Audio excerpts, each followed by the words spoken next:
Hi students, இன்னைக்கு நம்ம பார்க்க போற டாபிக் வந்துட்டு Ohm's law. ஓகேவா? இது வந்து ரொம்ப இம்பார்ட்டன்ட்டான லா. இந்த லாவை டிரைவ் பண்ணவங்க யாரு அப்படின்னு பாத்தீங்கன்னா ஜார்ஜ் சைமன் ஓம். ஓகே, இவங்க வந்துட்டு ஜெர்மன் பிசிசிஸ்ட். இவங்க தான் இந்த லாவை வந்துட்டு டிரைவ் பண்ணிருக்காங்க. ஓகே, இந்த லால இவங்க எதை வந்து ரிலேட் பண்றாங்க அப்படின்னு பாத்தீங்கன்னா கரண்ட், பொட்டன்ஷியல் டிஃபரன்ஸ், ரெசிஸ்டன்ஸ், இது மூணையும் தான் அவங்க வந்துட்டு ரிலேட் பண்றாங்க. ஓகேவா? சோ கரண்ட்னா என்ன நம்ம பார்த்திருக்கோம், it is nothing but flow of charge. Okay, flow of electrons. ஓகேவா? அண்ட் பொட்டன்ஷியல் டிஃபரன்ஸ்னா என்னன்னு பார்த்திருக்கோம்.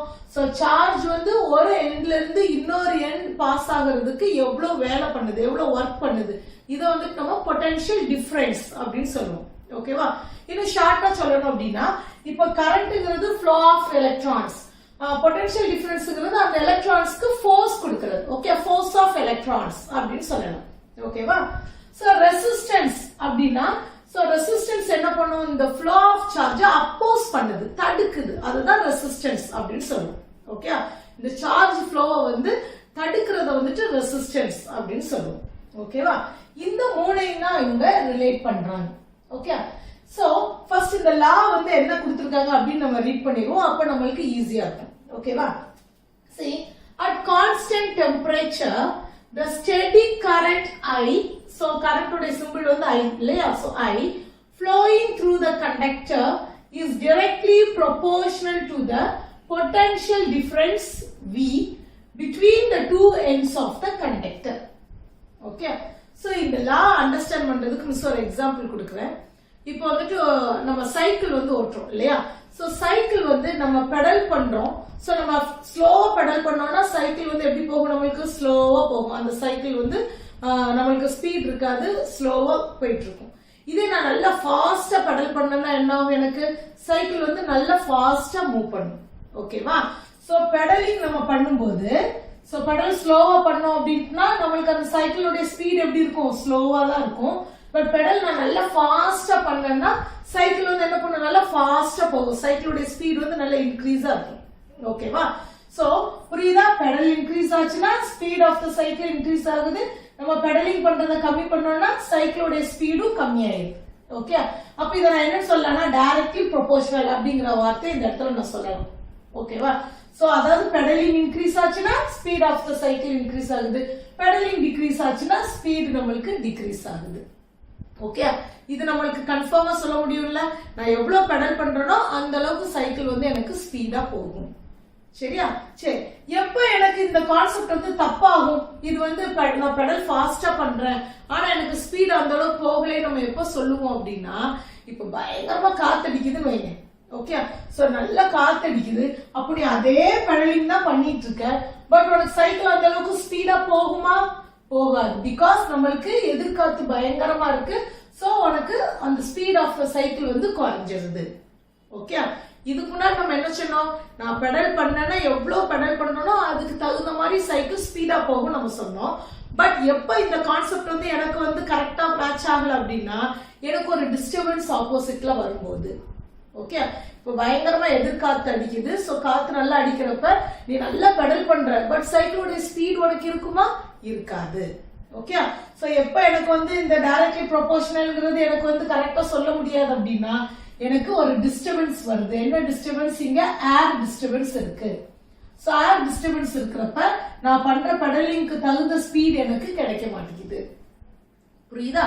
சோ அதேதான் இங்க என்ன கொடுத்திருக்காங்கன்னா current I flowing through the conductor is directly proportional to the potential difference V. Okay, so இங்க என்ன கொடுக்கறாங்க உங்களுக்கு, current I வந்து potential differenceக்கு directly proportional இருக்கு அப்படினு கொடுக்கறாங்க. I is directly proportional to potential difference. Okay, I increase ஆச்சுனா ஒரு கண்டக்டர்ல சோ அங்க potential differenceம் increase ஆகும். I decrease ஆச்சுனா பொட்டன்ஷியல் டிஃபரன்ஸும் டிக்ரீஸ் ஆகும். புரியுதா? சோ இதுதான் இந்த லால கொடுக்கறாங்க, current I through the conductor is directly proportional to the potential difference V. புரியுதா? சோ இத நீங்க V is directly proportional to I ன்னு எழுதிக்கலாம். சரியா? சோ ரெண்டுமே உங்களுக்கு சேம் மீனிங் தான். ஓகே, கான்ஸ்டன்ட் போடுறப்ப மட்டும் நம்ம கரெக்ட்டா போடணும், அவ்வளவுதான். சரியா? டைரக்ட்லி ப்ரொபோர்ஷனல் தான் எப்போ அப்படின்னா கான்ஸ்டன்ட் டெம்பரேச்சர் இருக்கும் போதுதான். ஓகே, இதே கான்ஸ்டன்ட் டெம்பரேச்சர் இல்ல, டெம்பரேச்சர் வேரி ஆகுது அப்படின்னா எனக்கு டிஸ்டர்பன்ஸ் ஆகுதுன்னு அர்த்தம். ஓகேவா? சோ கான்ஸ்டன்ட் டெம்பரேச்சர் எனக்கு வந்து ஏர் நார்மலா இருந்தா மட்டும்தான் நான் பண்ற ஸ்பீடுக்கு தகுந்த மாதிரியான பெடலிங்க்கு தகுந்த மாதிரியான ஸ்பீட் இருக்கு சைக்கிள்ல. பட் எனக்கு வந்து அந்த ஏர் மாறுது, ஏர் வந்து அதிகமா வருது அப்படிங்கிறப்ப, சோ ரொம்ப ரொம்ப இன்க்ரீசிங் ஏர் இருக்கிறப்ப எனக்கு பெடலிங் தகுந்த ஸ்பீட் கிடைக்கல. அதே மாதிரி கரண்ட் வந்து எனக்கு பொட்டன்ஷியல் டிஃபரன்ஸ்க்கு டைரக்ட்லி ப்ரொபோர்ஷனலா இருக்கும் எப்போ அப்படின்னா கான்ஸ்டன்ட் டெம்பரேச்சர் இருக்கும் போதுதான். ஓகே, எனக்கு கான்ஸ்டன்டா இல்லாம டெம்பரேச்சர் வேரி ஆகுது அப்படின்னா இதை நம்ம சொல்ல முடியாது. கரண்ட் இன்க்ரீஸ் ஆகிறப்ப நம்மளுக்கு இது இன்க்ரீஸ் ஆகும் நம்மளால சொல்ல முடியாது. ஓகே, அப்ப இந்த லா வந்து நம்மளுக்கு ப்ரூவ் ஆகாது. இந்த லா எப்போ ப்ரூவ் ஆகும்னா only when we have the constant temperature. புரியுதா? சோ இதையும் அந்த சைக்கிள் எக்ஸ்பெரிமெண்ட்டை நீங்க வந்து ரிலேட் பண்ணிக்கணும். சரியா? So I is directly proportional to V only at the constant temperature. Okay, temperature மாறுச்சுனா எனக்கு இது டைரக்ட்லி ப்ரொபோர்ஷனல் நம்மளால சொல்ல முடியாது. புரியுதா? ஓகே, சோ இப்போ வந்து இந்த டைரக்ட்லி ப்ரொபோர்ஷனல் சைனுக்கு பதிலா ஈக்குவல் வந்து நம்ம போட போறோம். Okay, so I is equal to, so directly ப்ரொபோர்ஷனல்ல ஈக்குவலா மாத்தும்போது என்ன பண்ணோம், அந்த இடத்துல ஒரு கான்ஸ்டன்ட் எழுதணும் இல்லையா? சோ இங்க நம்ம கான்ஸ்டன்ட் எழுதுறோம். அது என்னன்னா 1/r. R is nothing but resistance. It's indicating the resistance. And அது எப்படி இருக்கணும் நம்மளுக்கு constant. Okay, R is a constant and V நம்ம இங்க place பண்ணிட்டோம். ஓகே, சோ இந்த ஈக்குவேஷனுடைய மீனிங் என்ன? இப்போ கரண்ட் வந்து பொட்டன்ஷியல் டிஃபரன்ஸ்க்கு நம்மளுக்கு டைரக்ட்லி ப்ரொபோர்ஷனலா இருக்கு. சோ இத நம்ம இன்க்ரீஸ் பண்ணோம்னா இது நம்மளுக்கு இன்க்ரீஸ் ஆகும். கரண்ட் டிக்ரீஸ் பண்ணோம்னா பொட்டன்ஷியல் டிஃபரன்ஸ் டிக்ரீஸ் ஆகும். பட் R எப்படி இருக்கு? I நம்ம பாக்கும்போது சோ R வந்து இன்வெர்ஸ்லி ப்ரொபோர்ஷனலா இருக்கு. ஓகே, சோ இன்வெர்ஸ்லி ப்ரொபோர்ஷனல் அப்படினா என்ன அர்த்தம் சொல்லிருக்கேன்? டைரக்ட்லி ப்ரொபோர்ஷனல்னா ரைட் ஹேண்ட் இன்க்ரீஸ் ஆச்சுனா லெஃப்ட் ஹேண்ட் சைடு நமக்கு இன்க்ரீஸ் ஆகும். ஓகேவா? சோ இன்வெர்ஸ்லி ப்ரொபோர்ஷனல் அப்படினா சோ ரைட் ஹேண்ட் சைடு நமக்கு இன்க்ரீஸ் ஆச்சுனா லெஃப்ட் ஹேண்ட் சைடு நமக்கு டிக்ரீஸ் ஆகும். அப்படியே வைஸ் வர்சாவா நம்ம கன்சிடர் பண்ணிக்கணும். புரியுதா? சோ அப்ப இன்வெர்ஸ்லி ப்ரொபோர்ஷனல்னா எனக்கு ரெசிஸ்டன்ஸ் இன்க்ரீஸ் ஆச்சு அப்படினா கரண்ட் வந்து டிக்ரீஸ் ஆகும். ஓகே, சோ ரெசிஸ்டன்ஸ் வந்து டிக்ரீஸ் ஆச்சுனா கரண்ட் வந்து இன்க்ரீஸ் ஆகும். ஓகே, ஒரு மெட்டீரியல்ல ரெசிஸ்டன்ஸ் எனக்கு தடை வந்து ரொம்ப கம்மியா இருந்துச்சுன்னா அது வழியா ஈஸியா கரண்ட் பாஸ் ஆயிடும். இதே ஒரு மெட்டீரியல்ல தடை வந்து அதிகமா இருந்துச்சுன்னா கரண்ட் ஃப்ளோ ஆகுறது வந்து நம்மளுக்கு கம்மியாயிடும். ஓகேவா? சரி, சோ இப்போ இந்த ஈக்குவேஷனை எப்படி எழுதிக்கலாம்? I is equal to 1 into V, V by R. இப்படி எழுதிக்கலாமா? I is equal to V by R. Okay, so இப்போ இதுல வந்துட்டு V R கொடுத்திருந்துச்சுன்னா I ஈஸியா நீ கண்டுபிடிச்சிடலாம். ஓகே, சோ இதே ஈக்குவேஷன் வந்து நீ எப்படி எழுதிக்கலாம்? R is equal to V by I அப்படின்னு இதை நீ எழுதிக்கலாம். ஓகே, சோ என்ன ஃபார்மட்ல எப்படி எழுதலாம்? V is equal to IR. Okay, so that means எந்த ரெண்ட கொடுத்தாலும் நீ இன்னொன்னு கண்டுபிடிச்சிடலாம். ஓகே, சோ அதனால தான் இது மூணே ரிலேட் பண்ணி உனக்கு இந்த ஃபார்முலா. சரியா? சோ V R கொடுத்திருந்தாங்க I கண்டுபிடிச்சிடலாம், V I கொடுத்திருந்தாங்கன்னா R கண்டுபிடிச்சிடலாம். ஓகேவா? சோ இப்போ இது வந்து ரொம்ப இம்பார்ட்டன்ட் ஃபார்முலாஸ். இது எப்படி ஞாபகம் வச்சுக்கிறது அப்படின்னா, இப்போ ஓம்ஸ் ட்ரையாங்கிள் அப்படின்னு சொல்லுவாங்க. ஒரு ட்ரையாங்கிள் நீங்க வரைஞ்சுக்கோங்க. V இதுல போட்டுக்கோங்க. இத மூணா நம்ம டிவைட் பண்ணிக்கிட்டோம். V இதுல போட்டுட்டோம். இங்க I, இங்க வந்துட்டு R. ஓகே, இப்போ V is equal to potential difference கண்டுபிடிக்கணும்னு வைங்க. So V is equal to okay IR. சரியா? இப்போ I கண்டுபிடிக்கணும்னு வைங்க. I is equal to என்ன இருக்கு? V by R. So V by R. இப்போ R கண்டுபிடிக்க சொல்லிருக்காங்க வெச்சுக்கோங்க. R is equal to V by I. So R is equal to V by I. Okay, so எந்த ப்ராப்ளம்ஸ் கேட்டாலும் நீ ஃபார்முலாவை ஈஸியா இந்த ஓம்ஸ் ட்ரையாங்கிள் ஞாபகம் வச்சுக்கிட்டேன்னா ஃபார்முலாவை ஈஸியா எழுதிடலாம். ஓகேவா? சரி, சோ நெக்ஸ்ட் இப்போ என்ன பண்ண போறோம்னா இந்த லா வந்து நம்ம ஒரு சர்க்யூட்ஸ் வச்சு பார்க்கலாம். சரியா? சோ சர்க்யூட் எப்படி டிரா பண்ண போறோம்னு பாருங்க. நமக்கு சர்க்யூட்ல என்னெல்லாம் தேவைன்னு பார்க்கலாம். ஃபர்ஸ்ட் என்ன ப்ரூவ் பண்ண போறோம்? I is directly proportional to V தான் இல்லையா? சோ Iங்கிறது என்ன? கரண்ட். சோ சோ கரண்ட் சப்ளைக்கு வந்து நம்ம ஃபர்ஸ்ட் என்ன பண்ணிக்கிறோம் பேட்டரி வரைஞ்சுக்கிறோம் ஓகே சோ இத வரைஞ்சுக்கிறோம் கரண்ட மெஷர் பண்றதுக்கு நமக்கு ஒரு டிவைஸ் வேணும் இல்லையா கரண்ட் மெஷர் பண்ணாதான் எனக்கு இது இன்க்ரீஸ் ஆகும்போது இங்க சேஞ்சஸ் நடக்கும் நம்மளால சொல்ல முடியும் சோ கரண்ட மெஷர் பண்ற டிவைஸ் என்னது நம்ம வந்து எலக்ட்ரிக் காம்போனன்ட்ஸ்ல மிஸ் உங்களுக்கு எக்ஸ்பிளைன் பண்ணிருக்கேன் இல்லையா சோ எது நம்ம யூஸ் பண்ணனும் அம்மீட்டர் ஓகே சோ அப்ப அம்மீட்டரை இங்க பிளேஸ் பண்ணிரோம் ஓகே சோ நெக்ஸ்ட் என்னது ammeter the steady current I flowing through the conductor okay so அப்ப நான் இந்த இடத்துல ஒரு கண்டக்டர் எடுக்க போறேன் சோ என்ன கண்டக்டர் எடுக்கிறோம் நிக்ரோம் அப்படிங்கற கண்டக்டர் நம்ம எடுக்கிறோம் ஓகே சோ ஒவ்வொரு கண்டக்டருக்குமே ஒரு ரெசிஸ்டன்ஸ் உண்டு அவங்களுக்கு ஒரு ரெசிஸ்டன்ஸ் உண்டு சரியா சோ அந்த நிக்ரோம் மெட்டீரியல்ல உள்ள ரெசிஸ்டன்ஸ் இங்க எப்படி வரைஞ்சிருக்கோம் ரெசிஸ்டன்ஸ் இந்த இடத்துல இண்டிகேட் பண்றோம் ஓகேவா சரி so conductor is directly proportional to potential difference between the two ends of the conductor okay so நம்ம கண்டக்டர் எடுத்துக்கோம் என்ன கண்டக்டர் எடுத்துக்கோம் நிக்ரோம் எடுத்துக்கோம் நிக்ரோம்ல உள்ள ரெசிஸ்டன்ஸ் தான் இதுல மிஸ் இண்டிகேட் பண்ணிருக்கேன் so between the two ends of the conductor அப்ப இதுக்கு ஒரு two ends plot பண்ணிக்கலாம் ஓகே இந்த two ends க்கு நடுவுல நம்ம என்ன கண்டுபிடிக்கணும் potential difference so potential difference நம்ம கண்டுபிடிக்கிறதுக்கு என்ன டிவைஸ் யூஸ் பண்ணுவோம் வோல்ட் மீட்டர் ஓகே அப்ப வோல்ட் மீட்டரை எப்பவுமே நான் வோல்ட் மீட்டர் என்ன சொல்லிருக்கேன் வோல்ட் மீட்டர் எப்பவுமே parallel கனெக்ஷனா தான் இருக்கணும் அம்மீட்டர் எப்பவுமே சீரிஸ் கனெக்ஷனா தான் இருக்கணும் ஓகே சோ அதனால தான் அம்மீட்டரை நம்ம சீரிஸ்ல கனெக்ட் பண்ணிருக்கோம் வோல்ட் மீட்டரை parallel-ஆ கனெக்ட் பண்றோம் ஏன்னா இந்த ரெண்டு பாயிண்ட்க்கு நடுவுல டிஃபரன்ஸ் தான் கண்டுபிடிக்க போறோம் ஓகே சோ வோல்ட் மீட்டர் நமக்கு parallel-ஆ இருக்கு புரியுதா இப்போ இது உங்களுக்கு இத ரீட் பண்ணா இத அண்டர்ஸ்டாண்ட் பண்ண முடியுதா சோ கரண்ட் நம்ம கண்டுபிடிக்க போறோம் சோ ஒரு பேட்டரி போட்டுருக்கோம் கரண்ட் ஃப்ளோ மெஷர் பண்றதுக்கு அம்மீட்டர் போட்டுருக்கோம் and இது directly proportional to potential difference நம்ம கண்டுபிடிக்கணும் எது கண்டுபிடிக்கணும்னா between two ends of the conductor so conductor என்ன எடுத்துக்கோம் நம்ம நிக்ரோம் எடுத்துக்கோம் அதுல ரெசிஸ்டன்ஸ் இங்க மார்க் பண்ணிருக்கோம் ரெண்டு பாயிண்ட் நம்ம இதுல பிளாட் பண்ணிருக்கோம் சோ அதுல வந்து இது ரெண்டுக்குள்ள டிஃபரன்ஸ் தான் கண்டுபிடிக்க போறோம் சோ அதுல இருந்து வோல்ட் மீட்டர் நம்ம போட்டுருக்கோம் ஓகேவா சோ இங்க வந்துட்டு ஒரு கீ சோ கீ எதுக்காக நம்ம யூஸ் பண்றோம்னு சொல்லியிருக்கிறேன் நமக்கு தேவையான அப்போ மட்டும் நம்ம இந்த சர்க்யூட்ல கரண்ட் ஃப்ளோ பண்ண வச்சுக்கலாம் இப்ப கீ வந்து ஓபன்ல இருக்கு அப்படின்னா சர்க்யூட் ஓபன்ல இருக்குன்னு அர்த்தம் சோ கரண்ட் ஃப்ளோ இருக்காது இதே கீ வந்து நான் க்ளோஸ் பண்ணிட்டேன் அப்படின்னா சோ இப்படி டாட் வச்சிருக்கேன்னா இத க்ளோஸ் பண்ணிட்டேன்னு அர்த்தம் சோ கீ க்ளோஸ் பண்ணிருக்கோம் அப்படின்னா கரண்ட் ஃப்ளோ இருக்கும் அதான் சர்க்யூட் வந்து க்ளோஸ்டா இருக்கு கரண்ட் ஃப்ளோ அதுல இருக்குன்னு அர்த்தம் ஓகேவா சரி இதை இப்படி கனெக்ட் பண்ணிடலாம் ஓகேவா சோ இப்போ இங்க என்ன நம்ம ப்ரூவ் பண்ணனும் I is directly proportional to V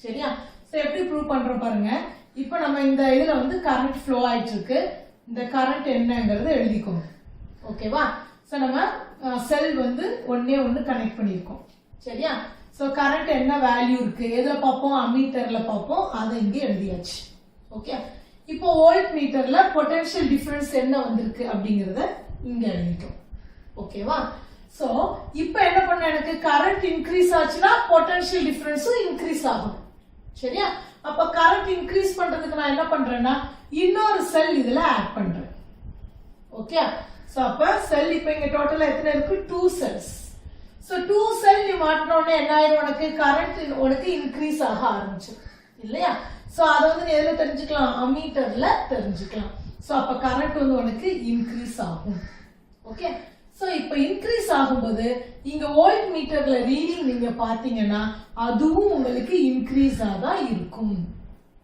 புரியுதா ஏன்னா நீ செல் வந்து 2 செல்ஸ் இப்ப போட்டுட்ட அப்ப கரண்ட் ஆட்டோமேட்டிக்கா இன்க்ரீஸ் ஆக ஆரம்பிச்சிடும் அது அம்மீட்டரை பார்த்து நீ தெரிஞ்சு எழுதிக்கலாம் இப்போ வோல்ட் மீட்டர் நீ பார்த்து ரீடிங் எழுதுறப்ப கண்டிப்பா இந்த வேல்யூவை விட இந்த வேல்யூ அதிகமா தான் இருக்கும் புரியுதா சோ இது வந்து உங்களுக்கு ஒரு சின்ன எக்ஸாம்பிளுக்கு நான் கொடுத்தேன் இப்போ நமக்கு புக்ல என்ன கொடுத்திருக்காங்க பாத்தீங்கன்னா இந்த இடத்துல ரியோஸ்டாட் கொடுத்திருக்காங்க ஓகே சோ ரியோஸ்டாட்ங்கிறது என்னன்னு சொல்லிருக்கேன் உங்களுக்கு ரெசிஸ்டன்ஸ் நம்ம மாத்திக்கலாம் ஓகே சோ ரெசிஸ்டன்ஸ் நீங்க இன்க்ரீஸ் பண்ணிக்கலாம் அல்லது டிக்ரீஸ் பண்ணிக்கலாம் ஓகே சோ அதுக்கு தான் இந்த ரியோஸ்டாட் நம்ம யூஸ் பண்றது சரியா இங்க இதுக்கு முன்னாடி நம்ம செஞ்ச எக்ஸ்பெரிமெண்ட்ல என்ன பண்ணோம் பேட்டரியை மாத்தி கரண்ட்டை இன்க்ரீஸ் பண்ணோம் பட் இப்போ நம்ம புக்ல கொடுத்துருக்கிறது பேட்டரியை நம்ம சேஞ்ச் பண்ணவே வேண்டாம் ஓகே சோ பேட்டரி சேஞ்ச் பண்ண கூடாது எனக்கு கரண்ட் இன்க்ரீஸ் ஆகும்னா நான் என்ன பண்ண போறேன் அதுக்கு தான் இந்த ரியோஸ்டாட் இங்க மாட்டிருக்கோம் புரியுதா? சோ ஃபர்ஸ்ட் அவன் கொடுத்த எக்ஸாம்பிளுக்கு இந்த பேட்டரிஸ் சேஞ்ச் பண்ணி கரண்ட் நம்ம இன்க்ரீஸ் பண்ணோம். பேட்டரி ரிமூவ் பண்ணீங்கன்னா, செல்லை ரிமூவ் பண்ணீங்கன்னா உனக்கு வந்து கரண்ட் கம்மியாயிரும். So instant changing the battery நம்ம என்ன எடுத்துக்கிட்டோம், ரியோஸ்டேட்டை இங்க கொண்டு வந்தாச்சு. ஓகே, சோ இப்போ எப்படி ஃபங்க்ஷனிங் ஆகுது அப்படின்னு பார்க்கலாம். ஓகே, சோ இதுல வந்து நம்ம ப்ரூவ் பண்ணுவோம். சோ see here, இப்போ ஃபர்ஸ்ட் கரண்ட் நோட் பண்ணிக்கலாம். ஓகே, சோ கரண்ட் உடைய வேல்யூ இங்க இப்போ நம்ம ஜஸ்ட் இப்போ இதுல வந்து கரண்ட் பாஸ் ஆயிட்டு இருக்கு. கரண்ட் உடைய வேல்யூ என்ன இருக்கு அப்படின்னு எடுத்துக்கணும்னா 0.1. ஓகே, சோ இங்க வந்து பொட்டன்ஷியல் டிஃபரன்ஸ் என்ன அப்படின்னு நம்ம நோட் பண்ணோம் அப்படின்னா 2.5 இருக்குன்னு வச்சுக்கலாம். ஓகேவா? சரி, இப்போ நான் என்ன பண்ண போறேன், எனக்கு கரண்ட்டை நான் இன்க்ரீஸ் பண்ணணும். அப்ப என்ன பண்ண போறோம்னா இந்த ரியோஸ்டர்ல வந்து ரெசிஸ்டன்ஸை நான் கொஞ்சம் கம்மி பண்ண போறேன். ஓகே, இப்ப நிறைய டிஸ்டர்பன்ஸ் இருந்ததுல நான் கொஞ்சம் ரெசிஸ்டன்ஸை கம்மி பண்ணேன் அப்படின்னா அப்ப எனக்கு என்ன ஆக ஆரம்பிச்சிடும், கரண்ட் வந்து அதிகமா ஃப்ளோ ஆக ஆரம்பிச்சிடும். ஓகே, இப்போ கரண்ட் வந்து எனக்கு ரைஸ் ஆயிடுச்சு. ஓகே, 0.2. புரியுதா? நான் வந்து இருந்த டிஸ்டர்பன்ஸ் இப்ப கம்மி பண்ணிட்டேன், கொஞ்சம் தடையை வந்து குறைச்சிட்டேன். அப்போ கரண்ட் வந்து எனக்கு இன்னும் கொஞ்சம் ஃப்ளோ ஆக ஆரம்பிச்சிருச்சு. ஓகே, சோ கரண்ட் வந்து இன்க்ரீஸ் ஆயிடுச்சு 0.2. இப்போ கரண்ட் இன்க்ரீஸ் ஆயிடுச்சு. நீ பொட்டன்ஷியல் வோல்ட் மீட்டர்ல போய் பொட்டன்ஷியல் டிஃபரன்ஸ் எவ்வளவு இருக்குன்னு பார்த்த அப்படின்னா அதுவும் உனக்கு இன்க்ரீஸ் ஆயிருக்கும். இது வந்து ஒரு எக்ஸாம்பிளுக்கு இந்த ரீடிங் கொடுக்குறேன். ஓகே, சோ ரெசிஸ்டன்ஸ் நீ கம்மி பண்ணி கரண்ட்டை இன்க்ரீஸ் பண்ண வச்ச. சோ இங்க பொட்டன்ஷியல் டிஃபரன்ஸ் ரீடிங் போய் பார்த்தேன்னா அதுவும் உனக்கு இன்க்ரீஸ் ஆயிருக்கும். ஓகே, அப்ப கரண்ட் வந்து இங்க பாரு, கண்டக்டர் வழியா கரண்ட் போகுது, அது இன்க்ரீஸ் ஆச்சுன்னா அந்த ரெண்டு பாயிண்ட்க்கு நடுவுல உள்ள பொட்டன்ஷியல் டிஃபரன்ஸும் இன்க்ரீஸ் ஆகுது. புரியுதா? சோ இன்னும் கொஞ்சம் ரெசிஸ்டன்ஸ் கம்மி பண்றேன், அப்ப இன்னும் கரண்ட் வந்து உனக்கு அதிகமாகுது. ஃபார் எக்ஸாம்பிள் 0.4 வச்சுக்கிறோம். ஓகே, சோ இங்க பொட்டன்ஷியல் இப்ப இந்த கண்டக்டர் வழியா, தட் மீன்ஸ் இந்த ரெசிஸ்டன்ஸ் நம்ம இதுல நிக்கிறோங்கிற ஒரு கண்டக்டர்ல உள்ள ரெசிஸ்டன்ஸ் இல்லையா, சோ இது வழியா பாஸ் ஆகிற கரண்ட் வந்து எனக்கு 0.4 இன்க்ரீஸ் ஆயிடுச்சு. ஓகே, சோ இங்க உள்ள பொட்டன்ஷியல் டிஃபரன்ஸ் என்னன்னு பார்த்தேன்னா அதுவும் இன்க்ரீஸ் ஆயிருக்கும், 10 ஆயிடுச்சு. ஓகே, அப்ப கரண்ட் இன்க்ரீஸ் ஆகும்போது பொட்டன்ஷியல் டிஃபரன்ஸ் இன்க்ரீஸ் ஆகுது அக்கார்டிங் டு திஸ் லா. புரியுதா?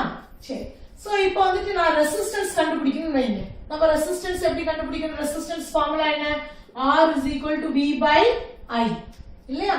சோ அப்ப R is equal to V by I போட்டீங்கன்னா இப்போ V divided by I இங்க என்ன வரும், 2.5, இங்க 0.1. சோ இந்த டெசிமல் வந்து ரிமூவ் பண்ணோம்னா என்ன பண்ணும், ரெண்டு பக்கமும் நம்ம 10 ஆல மல்டிப்ளை பண்ணோம்னா 25 by 1. சோ இங்க வந்துட்டு 25. ரெசிஸ்டன்ஸ் எவ்வளவு இருக்கு, 25. ரெசிஸ்டன்ஸ் உடைய யூனிட் வந்து ஓம். சோ அதனால மிஸ் ஓம் போடுறேன். ஓகேவா? சோ நெக்ஸ்ட் பாரு, இங்க இதனுடைய ரெசிஸ்டன்ஸ் கண்டுபிடிக்கணும்னா V by I, V வந்து 5 ன்னு இருக்கு, I வந்து 0.2 ன்னு இருக்கு. ஓகே, சோ நான் டெசிமல் ரிமூவ் பண்றேன். சோ ரெண்டு பக்கமும் 10 ஆல மல்டிப்ளை பண்றேன். So here 50 divided by 2. So cancel பண்ணா என்ன வருது, 25. சோ இதுவும் 25. சரியா? சோ அதே மாதிரி இதை நீ டிவைட் பண்ணாலும் உனக்கு என்ன கிடைக்கும், 25, because R is the constant. R என்னதா இருக்கு, நம்மளுக்கு கான்ஸ்டன்டா வந்துரும். ஓகே, சோ ஏன் இது கான்ஸ்டன்டா இருக்கு, நம்ம என்ன பார்த்தோம் லால, கான்ஸ்டன்டா இருந்தா மட்டும்தான் நம்மளுக்கு I is directly proportional to V. இது எனக்கு இன்க்ரீஸ் ஆயி, இது கான்ஸ்டன்டா இருந்தனால தான் எனக்கு கரண்ட் இன்க்ரீஸ் ஆகுறப்போ பொட்டன்ஷியல் டிஃபரன்ஸ் இன்க்ரீஸ் ஆச்சு. புரியுதா? இதே எனக்கு கான்ஸ்டன்ட் இல்ல, கான்ஸ்டன்ட் டெம்பரேச்சர் இல்ல அப்படின்னா டெம்பரேச்சர் வேரி ஆகும்போது அந்த கண்டக்டர்ல உள்ள ரெசிஸ்டன்ஸ் நமக்கு சேஞ்ச் ஆயிரும். புரியுதா? அதனால இந்த இடத்துல டெம்பரேச்சர்னு கொடுத்திருக்காங்க. ஏன் அப்படின்னா டெம்பரேச்சர் சேஞ்ச் ஆச்சுன்னா மெட்டீரியல்ல உள்ள ரெசிஸ்டன்ஸ் சேஞ்ச் ஆகும். ரெசிஸ்டன்ஸ் சேஞ்ச் ஆச்சுன்னா இதை நீ ப்ரூவ் பண்ண முடியாது. புரியுதா? சோ ரெசிஸ்டன்ஸ் எனக்கு ஒரே மாதிரி இருக்கணும் அப்படின்னா டெம்பரேச்சர் எனக்கு ஒரே மாதிரி இருக்கணும். புரியுதா? சோ அதனாலதான் இந்த இடத்துல கான்ஸ்டன்ட் டெம்பரேச்சர்னு போட்டிருப்பாங்க. சோ உனக்கு இப்ப இது வந்து தெளிவா புரிஞ்சிருக்கும். ஓகே, so constant temperature ஏன் போடுறோம், if the temperature varies the resistance will varies. If the resistance varies means Ohm's law prove பண்ண முடியாது, it does not obey the Ohm's law. புரியுதா? சோ அப்ப நமக்கு இங்க கான்ஸ்டன்ட்டா வந்துருச்சு. புரியுதா உங்களுக்கு? இந்த இது எப்படி வந்துச்சுன்னு தெரியுதா? ஓகே, இப்போ நெக்ஸ்ட் என்ன பண்ண போறோம்னா இதே I is directly proportional to V நம்ம கிராஃப்ல வந்து நம்ம ப்ரூவ் பண்ண போறோம். ஓகே, சோ அதுக்கு என்ன பண்றோம்னு பாருங்க, கிராஃப் பிளாட் பண்ணலாம். சோ இதே ரீடிங், இது ஒரு ஜஸ்ட் எக்ஸாம்பிள் கொடுத்த ரீடிங், இதே ரீடிங் நம்ம பிளாட் பண்ணுவோம். ஸோ கிராஃப்ல x axis y axis போட்டுக்கோங்க. ஸோ இங்க வந்துட்டு வோல்ட் பொட்டன்ஷியல் டிஃபரன்ஸ் இங்க ரீடிங் மார்க் பண்ணலாம், இங்க கரண்ட் ரீடிங்கை மார்க் பண்ணலாம். ஓகே, ஸோ இங்க பொட்டன்ஷியல் டிஃபரன்ஸ் நம்மளுக்கு என்ன இருக்கு 2.5 5 10 அந்த மாதிரி வருதா. ஸோ நான் வந்து 5 10 15 இந்த மாதிரி எடுத்துக்கிறோம். ஓகே, நம்ம பிளாட் பண்றதுக்கு வசதியா நம்ம ரீடிங்ஸ் சூஸ் பண்ணிக்கலாம். ஓகேவா, இங்க வந்துட்டு 0.1 0.2 அந்த மாதிரி போகுதா, நம்ம வந்துட்டு இங்க 0.1 0.2 0.3 0.4 இப்படி எடுத்துக்கிறேன். ஓகேவா, சோ ஃபர்ஸ்ட் ரீடிங் என்ன இருக்கு 2.5 க்கு கரண்ட் வந்து 0.1. அப்ப 2.5 னா எனக்கு 0 க்கு 5 க்கு நடுவுல தான் இருக்கும் இல்லையா. சோ 2.5 க்கு 0.1. சோ இங்க இந்த வேல்யூ. ஓகே, இப்போ நெக்ஸ்ட் 5 க்கு வந்து 0.2. சோ 5 க்கு பொட்டன்ஷியல் டிஃபரன்ஸ்ல 5 கரண்ட்ல 0.2. சோ பொட்டன்ஷியல் டிஃபரன்ஸ்ல 5 கரண்ட்ல 0.2. சோ இந்த இடத்துல வரும். ஓகே, நெக்ஸ்ட் பொட்டன்ஷியல் டிஃபரன்ஸ்ல 10 கரண்ட்ல 0.4. சோ பொட்டன்ஷியல் டிஃபரன்ஸ் 10 கரண்ட்ல 0.4. அப்ப இந்த இடத்துல வரும்.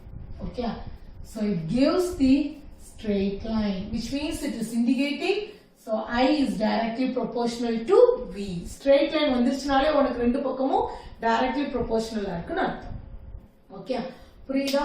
சோ இந்த லா வந்து ரொம்ப ஈஸி, நீங்க அண்டர்ஸ்டாண்ட் பண்ணி இதை நீங்க புரிஞ்சுக்கிட்டீங்கன்னா உண்மையே உங்களுக்கு ரொம்ப ஈஸியா இருக்கும். ஓகேவா, தேங்க்யூ ஸ்டூடெண்ட்ஸ். உங்களுக்கு இந்த வீடியோ பிடிச்சிருந்துச்சுன்னா கண்டிப்பா சப்ஸ்கிரைப் பண்ணுங்க, நம்ம ஃப்ரெண்ட்ஸ்க்கு ஷேர் பண்ணுங்க. தேங்க்யூ.